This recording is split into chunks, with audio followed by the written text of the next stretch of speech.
Today I'm going to talk about Dia de los Muertos and the Latin idea and event behind it. As a Mexican, I usually see my culture reflected in the US, but a lot of times there's a lot of misconceptions and errors about it. So today, my purpose is to tell you about the real history and what Dia de los Muertos is. Now, I've done extensive research apart from learning from my own culture and from my parents, so I'm quite familiar with the topic.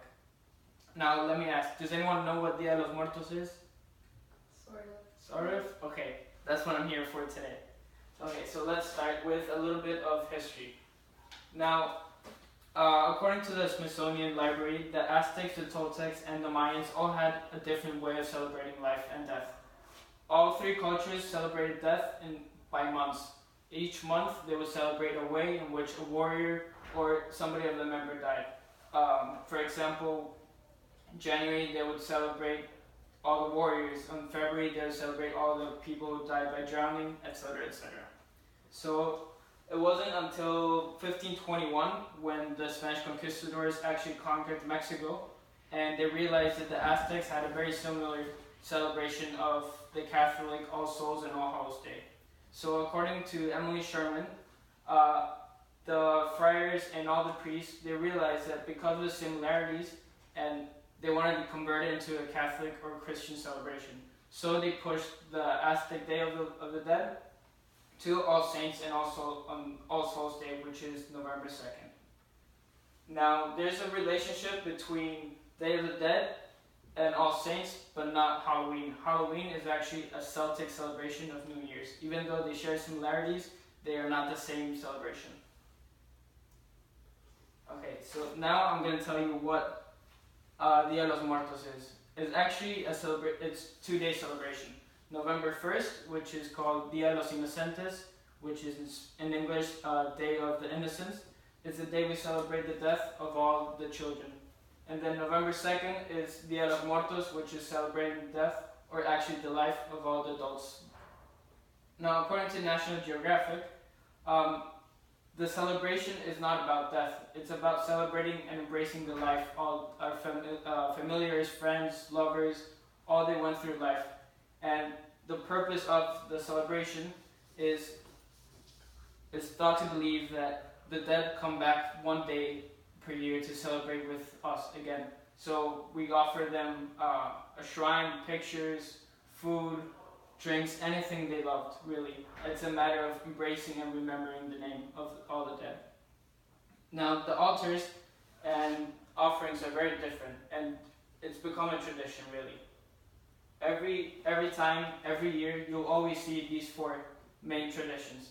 This is a very fancy altar, which involves the skulls, the mazapan, which is the bread, pan de los muertos, which is bread of the dead, pictures, and basically all the flowers and everything that one loved. Now there's also papel picado, which is papers of different colors with hand-cut signs, skulls, pictures, anything they really want to do.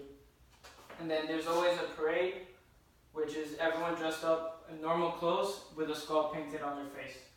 And because of that, I leave finally with the candy skulls. The skull is a very representative thing in Dia de los Muertos. It actually represents the departed soul. As you may see, every single one is different.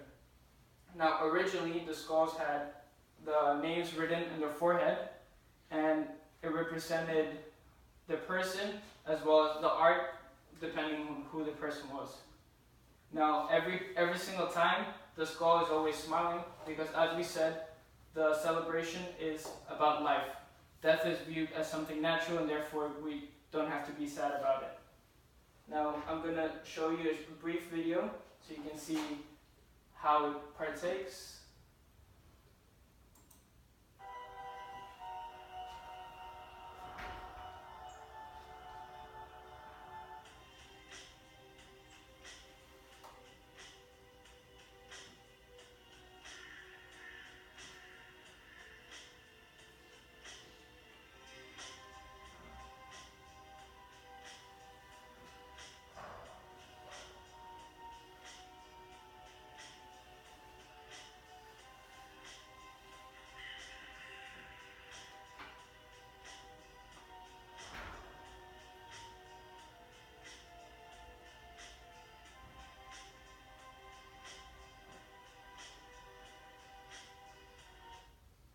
Now, as you see, this video presented by travelandleisure.com does a great job explaining and showcasing what Dia de los Muertos really looks like in Mexico.